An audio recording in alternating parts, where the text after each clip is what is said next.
আমার বাড়ি খুঁজে পাচ্ছি না কেন? কে রে? এদিক ওদিক ঘোরাঘুরি করছিস কেন? কত নম্বরে আছিস তুই? এই। হ্যাঁ, টিকিট আছে? আমাকে দেখে কি মনে হচ্ছে যে আমি সিনেমা হলে ঢুকেছি নাকি যে টিকিট চাইছি? তা আমাকে দেখে কি সিনেমার ব্ল্যাক আর মনে হচ্ছে তো? না ব্ল্যাক এন্ড হোয়াইট টিভি। এটা দেখে মনে হচ্ছে উকিল রে ভাড়া। টিকিট বার কর, টিকিট বার কর। কিসের টিকিট বার করবো আমি? দেখুন মটকা গরম করাবে না। আমি 2 নম্বর সিটু বসলে আমার বাড়ি খুঁজতে খুঁজে সমস্ত জোকারদের সঙ্গে দেখা হচ্ছে। দেখুন অনেক কষ্টে এটা ম্যানেজ করেছি। বিপদে দিনে পাড়ায় সব পাচ্ছি, বাড়ি পাচ্ছি না। কি? হ্যাঁ। যা ওদিকে যা, কোন দিকে যাবো? গেটের কাছে গিয়ে দাঁড়া, আমি তোর টিকিট দেখতে আসছি। যা যা যা। ওখানে গেলে বাড়ি পাবো। Thank you. আরে ওখানে গিয়ে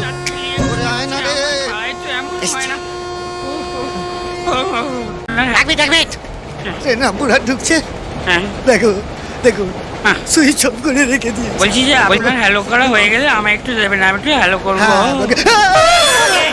কে ফোন কেন দেবো? কি করবেন? ওরে বাবা, আমি আমার এলাকাতে এসে এলাকা চিনতে পারছি না। একটু ট্রাফিক পুলিশকে ফোন করে জিজ্ঞেস করবো। কাকু 2 নম্বর সিধু বসলেনটা কোথায়? এই শুনুন, রামকৃষ্ণ দিব্যি বলছি। হ্যাঁ, আমার ব্যাগ হারিয়ে গেছে, আমার মাথা গরম হয়ে গেছে। হ্যাঁ, আমি যে কোনো সময় ভায়োলেট হয়ে যেতে পারি। ওরে বাবা রে, সেটা বড় কথা নয়। বড় কথা হচ্ছে কি করে? আরে আমি অন্য একজনকে আমি ব্যাগটা রেখে জল আনতে গিয়েছিলাম, মাথায় ঢুকেছে।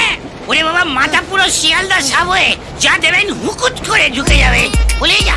ওরে রামকৃষ্ণ, তারপরেই তো ট্রেনটা ছেড়ে দিল। ওই দেখো, ওই আমার ট্রেনের গল্প। এই সারাদিন ধরে ট্রেন ধরাধরি চলছে। আমি তো ট্রেন ধরিয়ে বেড়াই লোককে। এই তো একজনকে ট্রেন ধরিয়ে দিলাম, আপনাকেও ধরিয়ে দেবো ভাইজি।